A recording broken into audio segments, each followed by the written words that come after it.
break down from who said to this place.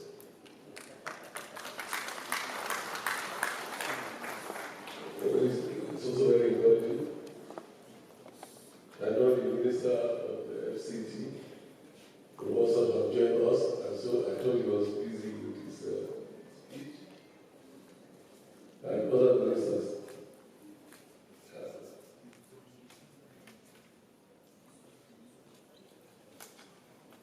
Members of the National Assembly present here.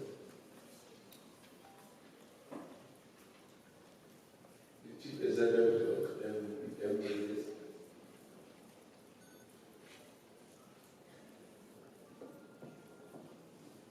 I also want to acknowledge the presence of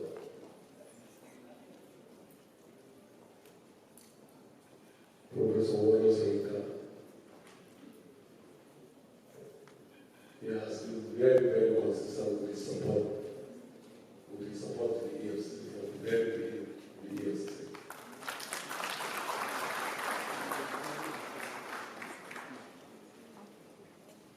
Professor Tajela, who will give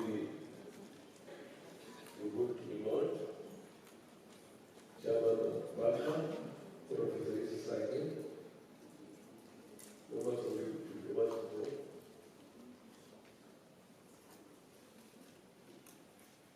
Leaders of unions and civil societies who are with us in this moment. Ladies and gentlemen, I want to take to some of the already established protocol. I'm delighted to welcome you all our guests and stakeholders to this year's summit in commemoration of the United Nations International Anti-Corruption Day. The 9th December of every year has been declared by the United Nations as Day Against Corruption. So that's why we're out. But there is some difference this year. You can see that we have chosen to partner. We want to also, we are partnering with the marriage sector because we want to go into also not only fighting corruption, we want to select those sectors that we find very notorious and partner with them.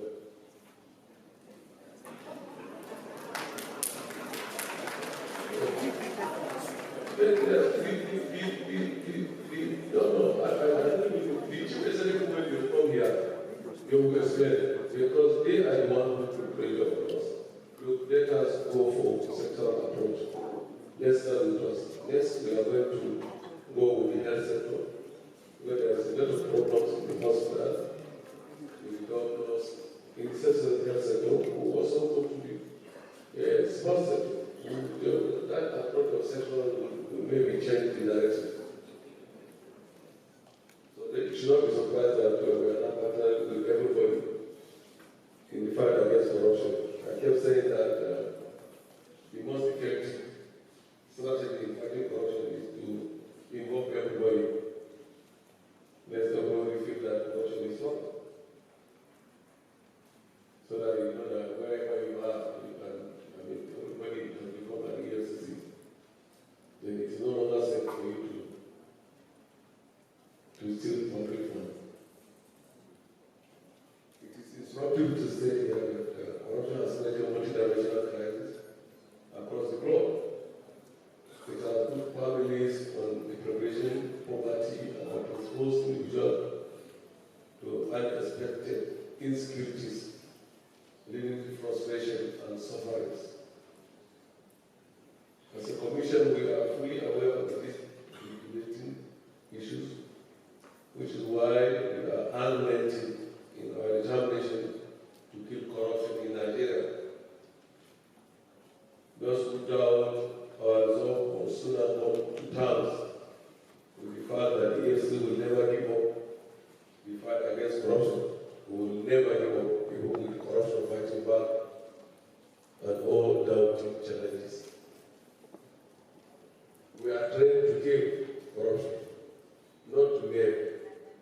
to diminish. We have a zero tolerance to corruption.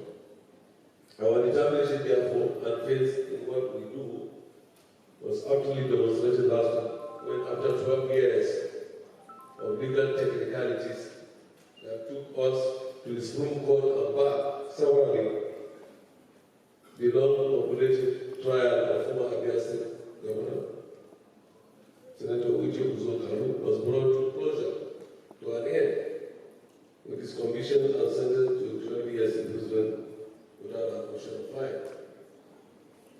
For stealing over 7 million from the treasury of agaisnt. It brings to 3, about former state governors about the weekend. Our success lies in our commitment to strict adherence to the rule of law and national anti-corruption strategy, the African Union Convention Against Corruption, as well as the United Nations Convention Against Corruption. Those instruments which provide the framework for a coordinated approach to the fight against corruption are premised on 5 pillars, namely the prevention, public engagement, ethical implementation, enforcement and sanction, as well as recovery and management of proceeds of crime. The EFCC work in tandem of tenacity and consistency as contained in the United Nations Convention Against Corruption, and also the AU. The EFCC has been vigorously giving full expression to these pillars of anti-corruption, as evident in our record of convictions, asset recovery, and several programs created to sanitize and mobilize the citizens to take full ownership of the fight against corruption.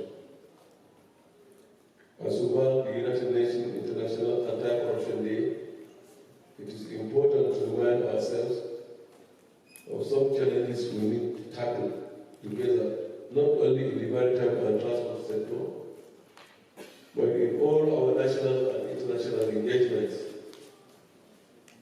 I wish to say that the EFCC in the last 4 years has secured remarkable convictions, including high-profile cases, politically exposed persons, former governors, captains of industries, oil subsidy merchants, and scores of players in the private sector.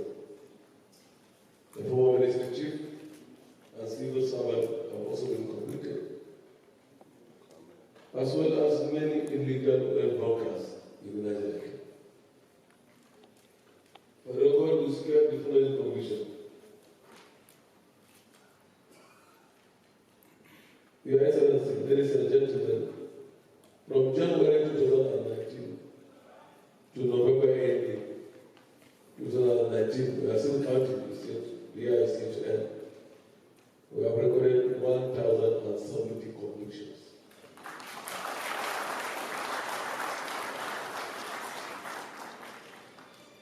On the properties, we have recorded unprecedented successes, especially in stolen asset recovery through conviction-based and non-based fee forfeitures. The cumulative value of recoveries by the Commission runs into hundreds of billions of dollars, millions of dollars, and other foreign currencies. In the Protocol Zone of the Economic and Financial Crime Commission, ladies and gentlemen, a total of 244 trucks were fulfilled to the federal government owing to illegal oil bunkering activities in the region. Furthermore, several places on the nation's maritime waterways, finding stations, schools, and even hospitals that were illegally acquired are also being forfeited to the federal government. I did also mention that the former acting Director General of the Nigeria Maritime Administration Obi was convicted by the Federal High Court in Lagos and sentenced to 7 years imprisonment for their involvement in fraudulent activities. These developments indicate the unwavering commitment of the EFCC to anti-corruption fight. Our activities are targeted toward building not just public consciousness against economic and financial crimes, but also public sentiment against graft.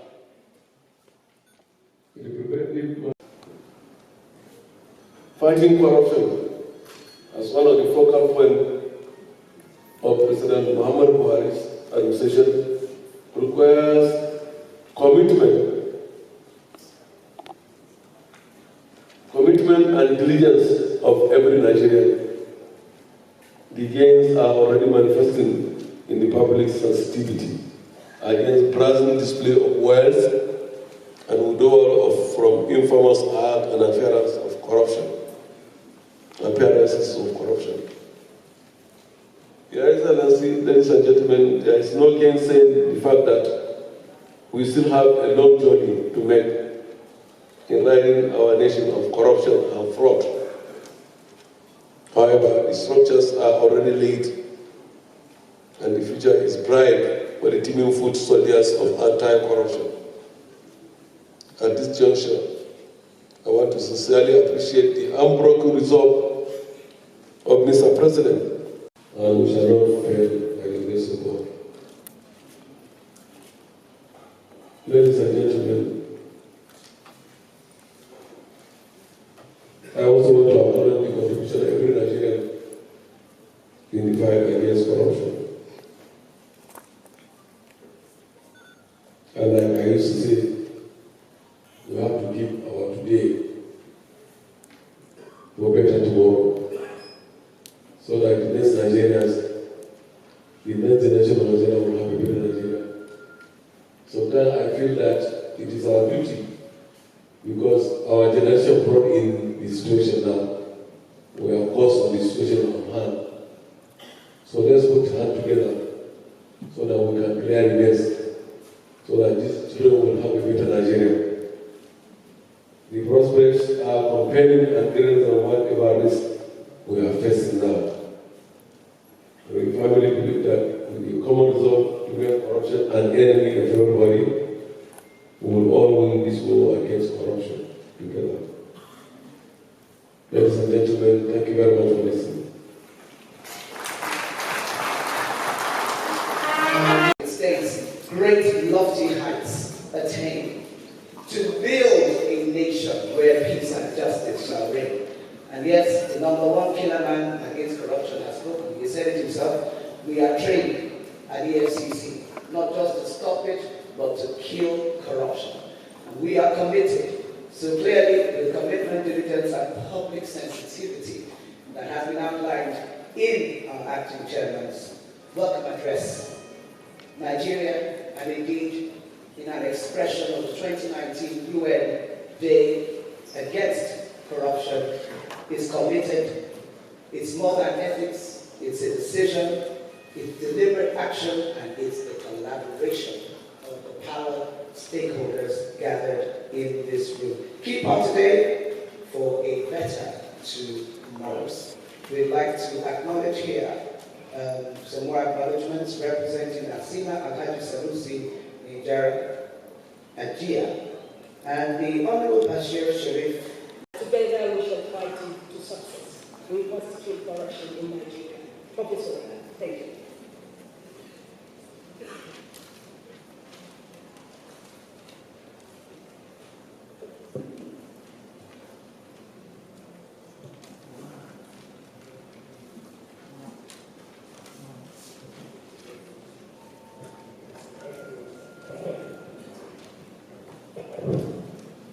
Your Excellency, the President, Federal Republic of Nigeria, Honorable Ministers Present, distinguished ladies and gentlemen, I will adopt the protocols already established.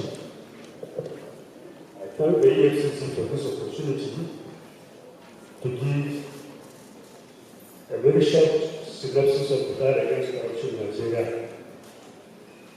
And I felt doing that will require, among other things, developing what I call an anti-corruption mix in Nigeria. Now, the purposes of information, all remember that the endemic, pervasive, and systemic corruption that was in existence before the coming of this government. To tidy up the economy, you require fighting corruption. To provide security to the nation, you require fighting corruption. Therefore, rebuilding the economy, ensuring the security of the nation and the people will require a dogged fight against corruption. Therefore, on coming into office, their independence and the wherewithal needed by them to perform their duties were ensured. Now, what is the, by my view, what is the anti-corruption mix from 2015 that has made it possible for us to see the kind of changes we are seeing regarding the fight against corruption? I believe, first and foremost, we should acknowledge the political will and the determination of the government, led by the president, to lead the fight. Without the political will to say that corruption is bad, corruption is not acceptable, corruption. Second, you can say that currently some progress has been made regarding a synergy between the arms of government. Today, we have an executive arm of government that says no to corruption. We have a judiciary that is somewhat friendly to the executive, and then you have a judiciary that says corruption should be fought. Therefore, in a situation where you are assessing the fight against corruption, you need to ensure that the arms of government are not working at cross purposes. Where there is some synergy, some understanding, without, of course, sacrificing the independence of each arm of government, then the fight against corruption will make progress. In this regard, the executive has made it very clear that corruption should be fought in Nigeria. The judiciary, under the Chief Justice of Nigeria, has said that corruption should not be accepted.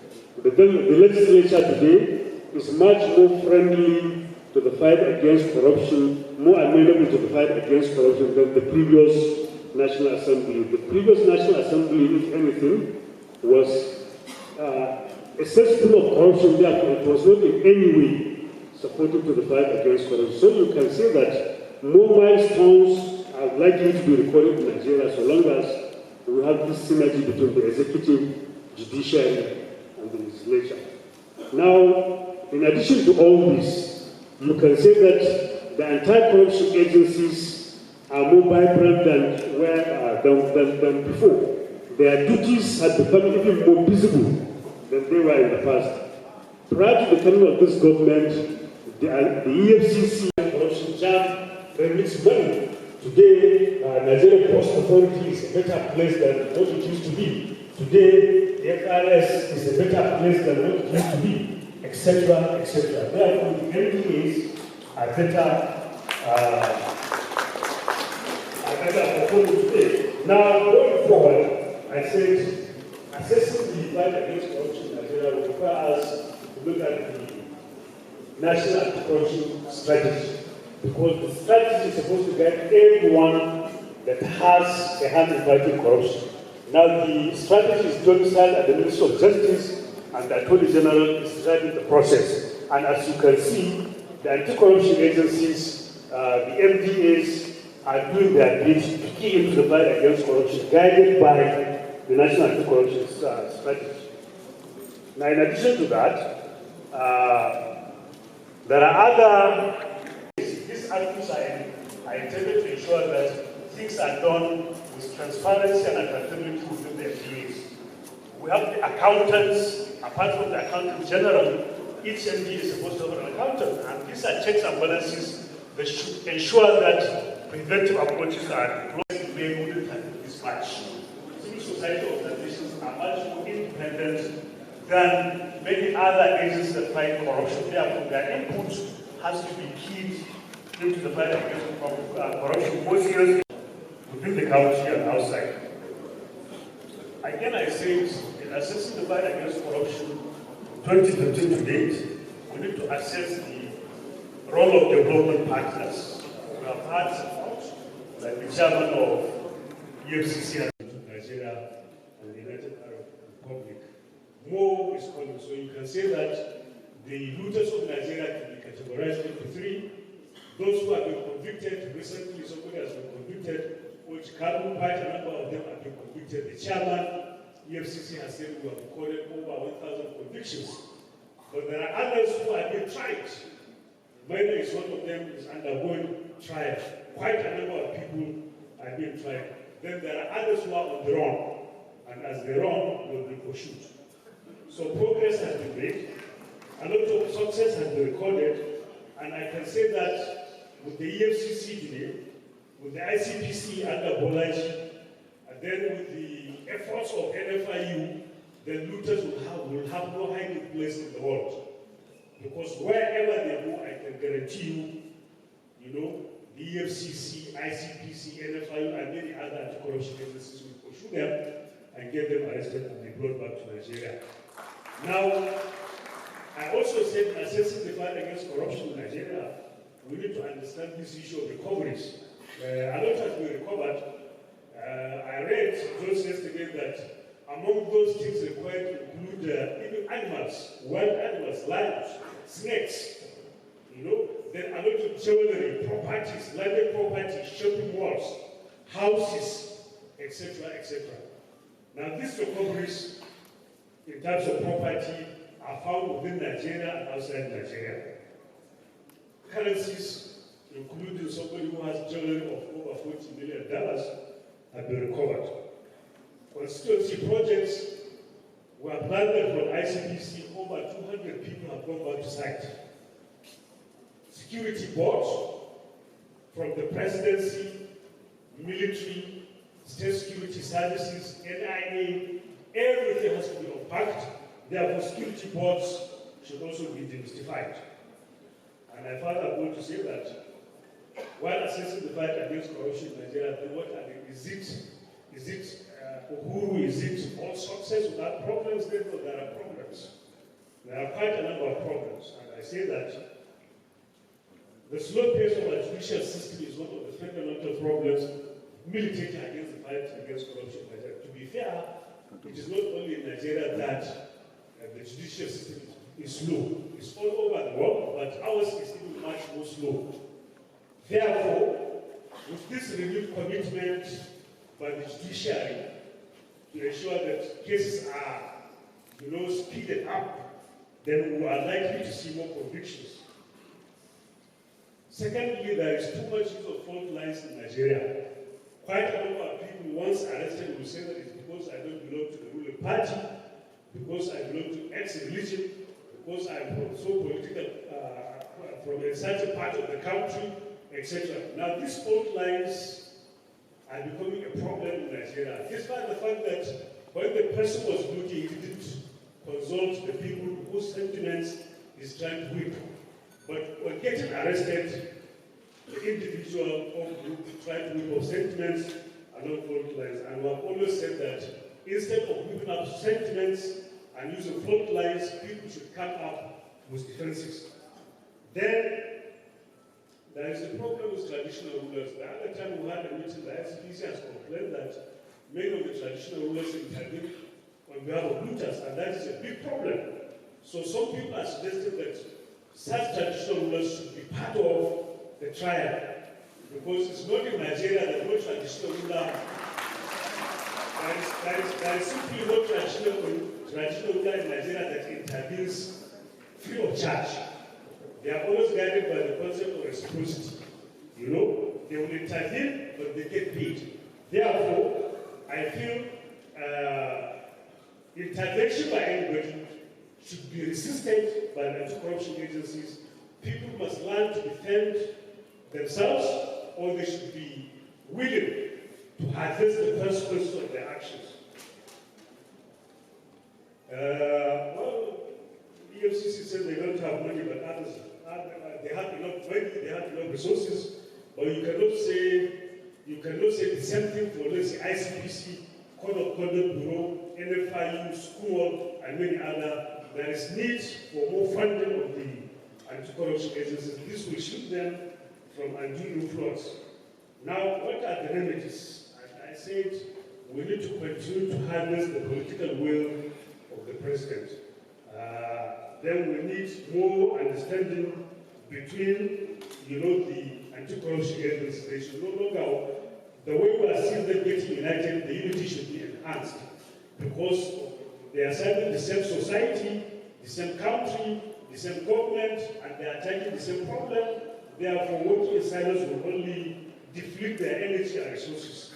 I also said that the fight should go beyond the federal level, because as you can see, it is only the federal government that is doing much. State governments, even though many of them are in the ruling party, local governments don't do anything regarding the fight against corruption. Therefore, subnational efforts have to be enhanced to ensure that governors, local government chairmen also key into the fight against corruption, especially now that local governments will be receiving their grant directly. Therefore, we need to know what is going to happen to these local governments where this money goes to them. Then I said, owing to the slow nature of our judicial system, the president has been advocating for the establishment of special courts that will address special problems.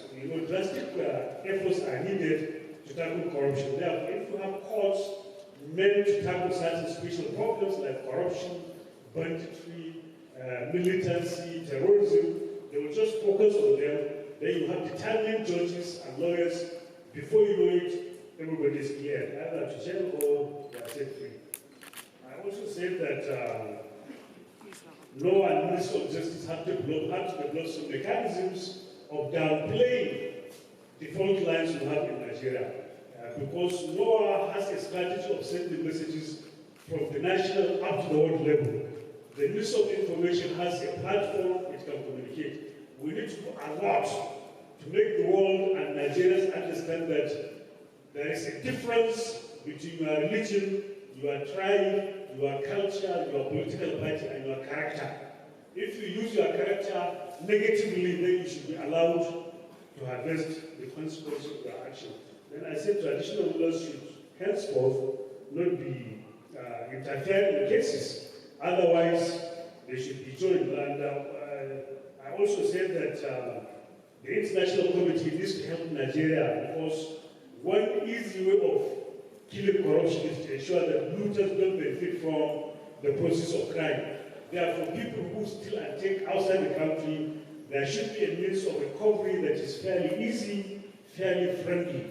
Then finally, I said, fighting corruption is the duty of everybody, and we should ensure that we do it for the benefit of those of us who are living and those who are yet to come to Nigeria. And I said that fighting corruption. First of all, I want to recognize the presence of the chairman, board of directors, NIWA, Vice Admiral II Ibrahim retired.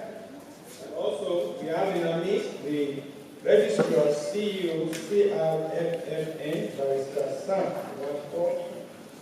We are also privileged to have here the Executive Director of Finance and Admin of the Master Barrister. Thank you very much, Brittany. And I would like to acknowledge here the presence of the National Coordinator of the APC Activities Forum, APCAP, Colonel Abdulaziz Musaya Ibrahim, also National Secretary of the Forum, Honorable Sharif Yusuf Raki, and members. You're very welcome, and thank you for coming here today in the spirit of this and the UN Secretary General. Dr. Ebekalon, you are welcome. Thank you very much. And now, for the goodwill messages, this is the UN International Anti-Corruption Day, December 9, 2019. And here we are in the Presidential Banquet Hall of Astor Rock, the Presidential Villa of the Federal Republic of Nigeria. We have earlier announced that we have His Excellency the President here, represented by the Honorable Minister of Police Affairs. And right now, for the Goodwills, we have a very distinguished and eminent profile of voices, personalities, icons, who clearly, in speaking, don't just speak for a nation, they speak for what is a global, broad voice, as a father, and as a very distinguished activist. What an honor it was to be standing here on this platform with you. I'm a Yoruba girl. There's only one way to eminently acknowledge that I'm standing with greatness. I can't.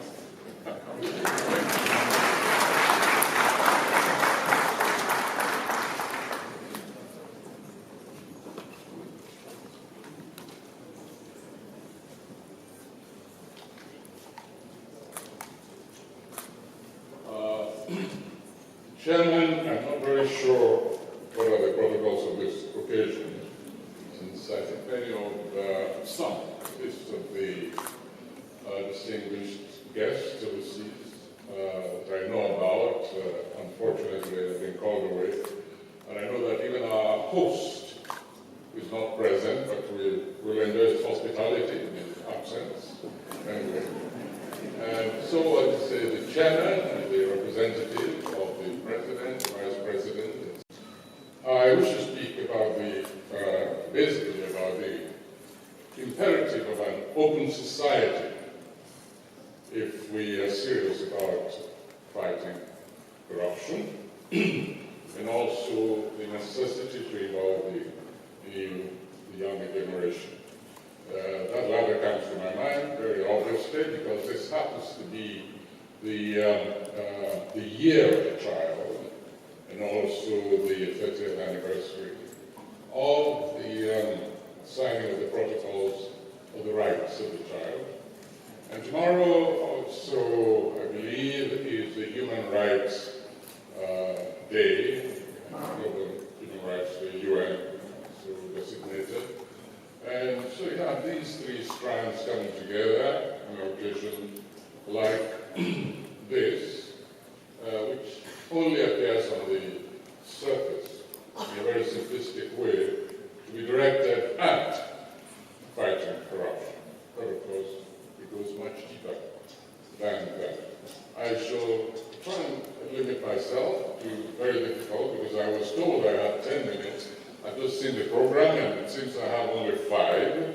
But anyway, the main that I really had in full will be published and made available to those who are here and to those who are unfortunately not present.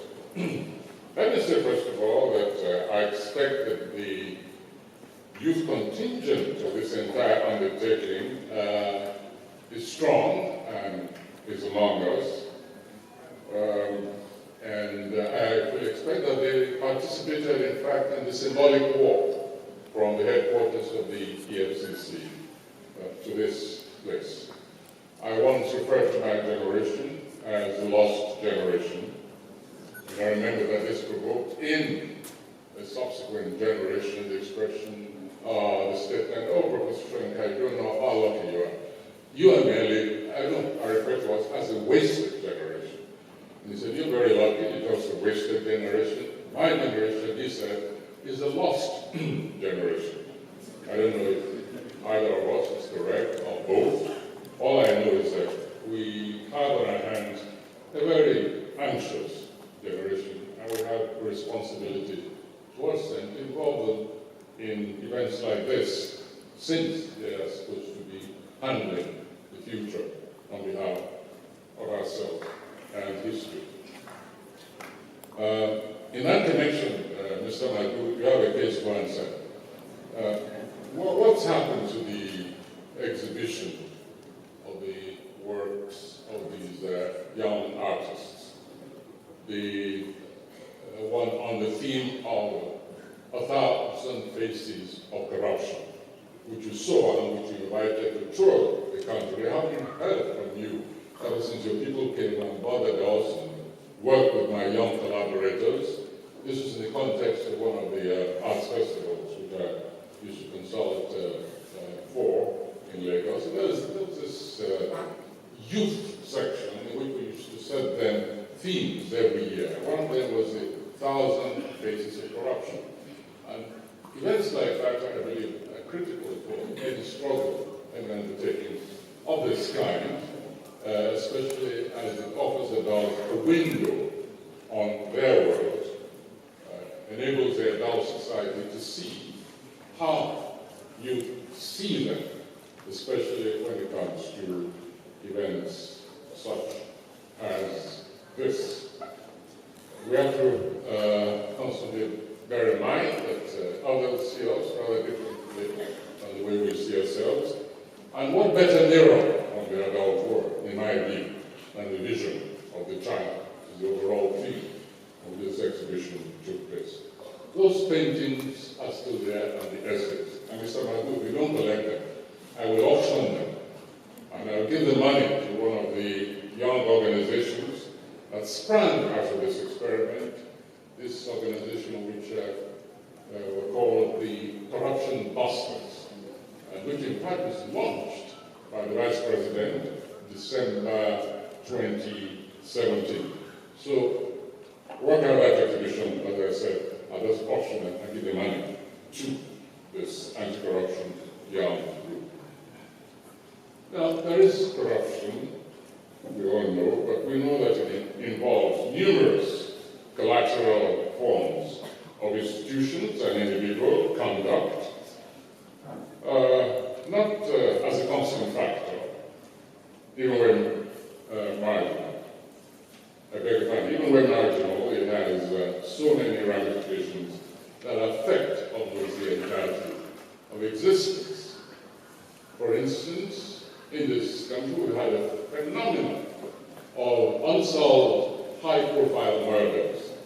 And I wonder if anybody has ever thought, many of them, in fact, no report from the police in the end, they just brushed under the desk. But we know for a fact that some of them are the result of corrupt forces.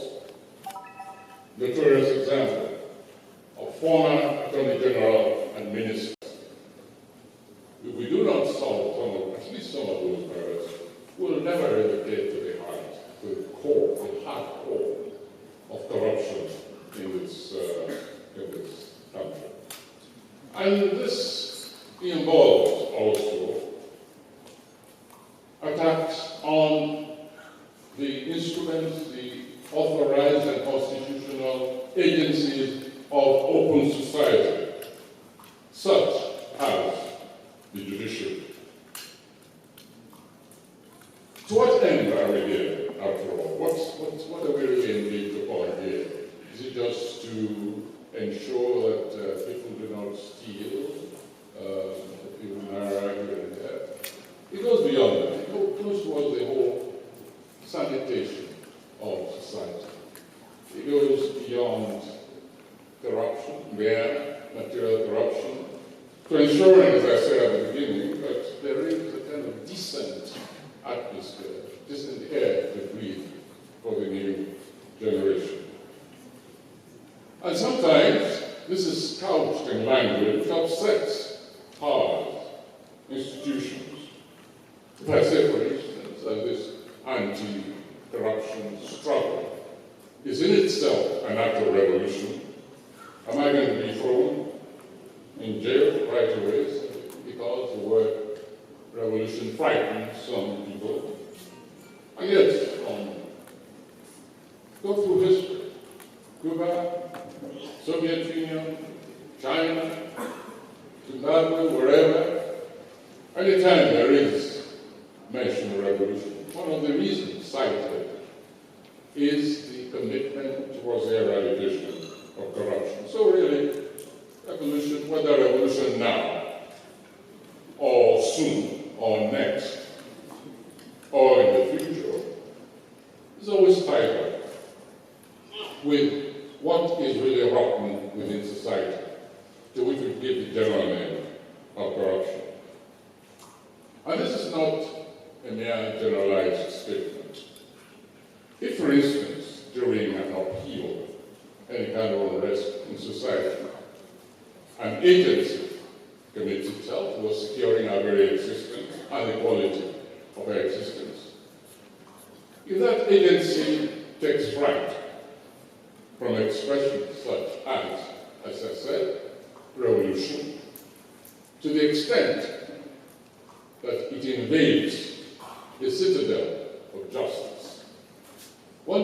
wonder where corruption really begins and where it ends. And when this kind of attitude is reinforced by other institutions of governance and national stability, such as legislative houses, who decide not just to penalize hate speech, toxic speech, fake news, but to decree capital punishment for what it considers hate speech, which might cause discomfort to some people, then we really wonder why we're assembled here addressing corruption, and we consider to have offended our sensibilities, either as individuals or as institutions, especially if such action ways against what I really believe in. But I'd be the last person to support any idea of terminating a recourse to information simply because some people abuse means of that. And the answer to that is to find people who then for environments for. But when you take a combination, therefore, of a major principle, almost core security abilities of opening up society completely, and it looks as if we all find ourselves completely in a slave plantation. The DSS, for instance, if the DSS is accused tomorrow of corruption, the DSS can say, yeah, this is hate speech, off in his head. And then maybe the word revolution. Another round of applause, please, for the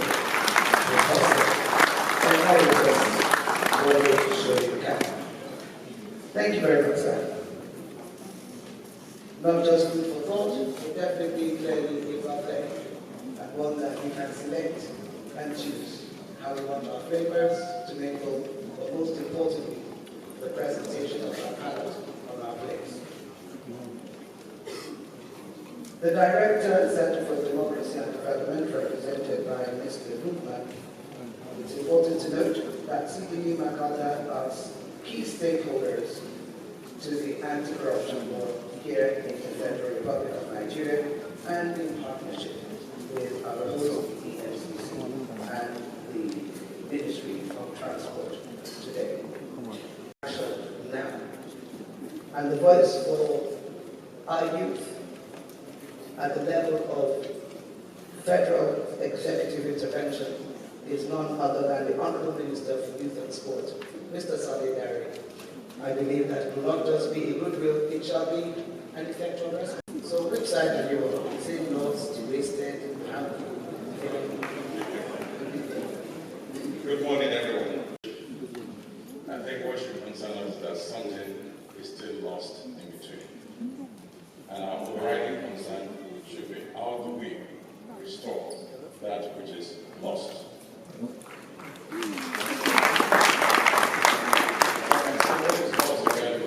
Is the fact that we are losing the mass of our youth who are the leaders for universities and polytechnics across the country. For 4 years, some for 5 years, some for 6 years. They are ready and willing tools that can be engaged to help in the fight against corruption.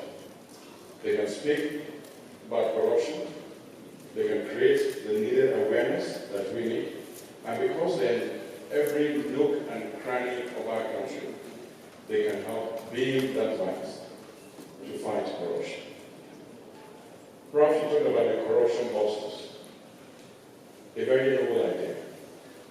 Let me also offer Professor Shirinka this, that the Ministry of Youth and Sports Development will connect with the corruption busters, expand that tribe, and see how we can also join in busting corruption in our country.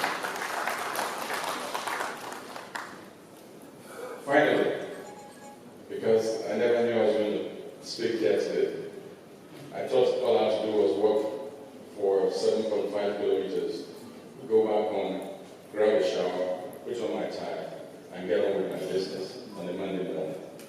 But I think that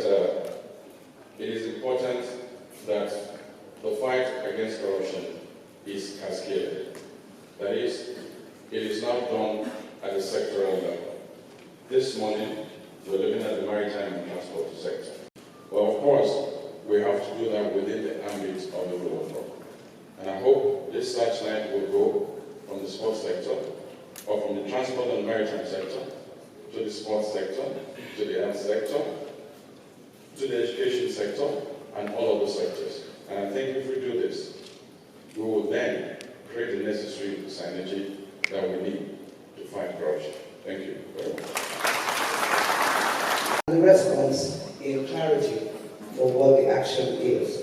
Like I said, the spotlight is on and it's lighting the path of synergy and action, using your youth at the National Youth Service Corps level and acknowledging someone whose voice doesn't just give it its local reference, but indeed frame to us what is diaspora global, but in an emotionally intelligent way, touching on the humanity experientially of who the Nigerian is everywhere, anywhere, for time. Please let us welcome Chairman CEO NIDCOM, Mrs. Abike Dabiri-Herema.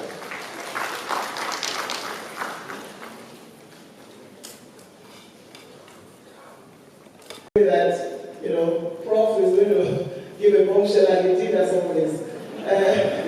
Chairman EFCC, thank you. Well, I said Chairman EFCC because I hope you will confirm very, very soon. We're tired of calling you acting. So let's clap for the Chairman EFCC. My brothers here, Senator Gwemi, the Minister of Youth and Sports, Professor Jega, and Yassini Massa. Good morning, everybody. FCC Minister, very good morning to you. And Minister of Police Affairs, very good afternoon to everybody. And my dear brothers and sisters here, when I was walking in and I saw a lot of the youth in red walking in, I said, wow, if every one of you can truly, practically join in the fight against corruption, we'll win the war against corruption. So this symbolic walk, I hope, will turn to, standing up against corruption in Nigeria. Let's stop worshiping wealth and money and power and position.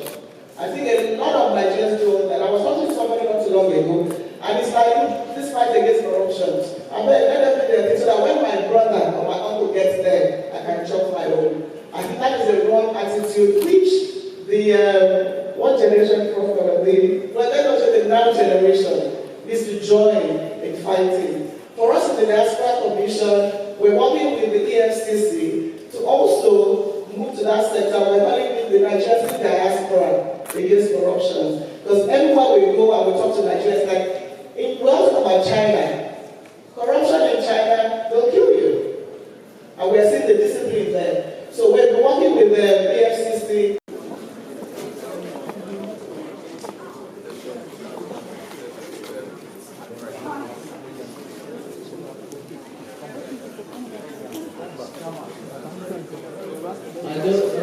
There it is. Let's put our hands together for the unveiling.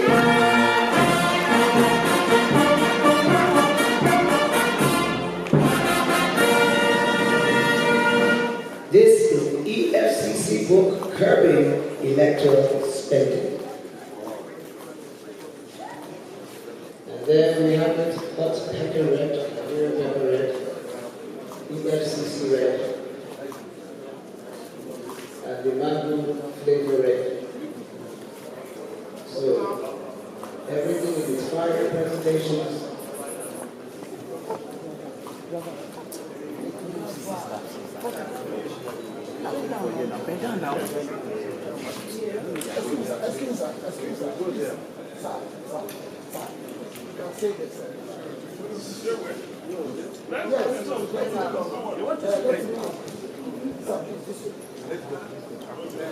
Okay, round of applause, please. Anyone has all of the representation.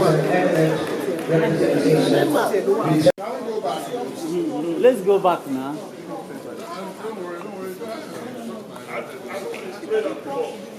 Sorry, Your Excellency, is there Nigerian youth? The reflection of the Great Nigerian youth. Where's the leader of the Nigerian youth here? Please, could you come forward? Anna. And maybe have a female person. Maybe have a female representative. that. Please hold on, sir, so we get the picture with you.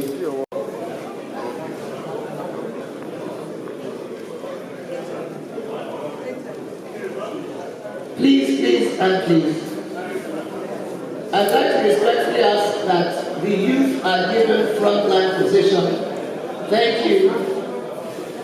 And I'd like to respectfully ask that. All right, and now we would like to invite for the President's keynote address His eminently qualified representative, Minister of Police Affairs, Alhaji Mohammed Mekari. This one-day summit, organized by the Economic and Financial Crimes Commission, EFCC, in collaboration with the maritime and transport sectors and some development stakeholders to highlight zero tolerance to corruption, is intended with the United Nations Convention 2019 United Against Corruption. In view of this, I view this summit as a step in the right direction. This initiative complements the various programs being implemented by this administration to block leakages and improve transparency in all sectors aimed at boosting revenues in critical areas of the Nigerian economy. The theme of this summit, zero tolerance for corruption, gives impetus to one of the cardinal focus of my administration, which is eradicating all forms of corruption in all sectors. Achieving this objective is necessary for the development and progress of Nigeria. We cannot, as a country, move forward if corruption is not forced to a standstill. I therefore commend the EFCC, the Shippers Council, the maritime and transport stakeholders for coming up with such a laudable summit aimed at enthroning probity, transparency, and accountability in this vital area of the economy. I am particularly encouraged by the synergy demonstrated by the agencies and hope that this partnership is sustained beyond this summit. Distinguished ladies and gentlemen, it is no exaggeration to state that the maritime and transportation industry is pivotal to the growth of the economy of any country. It is critical to the ease of doing business, both with local and foreign investors. It is in the realization of this that my administration has, over the last 4 years, embarked on audacious reforms of the economy, and the benefits are already visible for all. Only recently, it was revealed in the Global Ease of Doing Business Index of the World Bank that Nigerian business has improved. Indeed, Nigeria has made progress, ranking 131 out of 190 countries, making us one of the top 10 countries in the world that have expressed improvement in its economy. Suffice to add that the feat was achieved by only 2 African countries, that is Nigeria and Togo. This achievement must not be allowed to be eroded upon by corrupt and sharp practices. The challenge before this summit is to ensure that Nigeria maintains this enviable status as a desirable destination for business in Africa. As an administration, we will not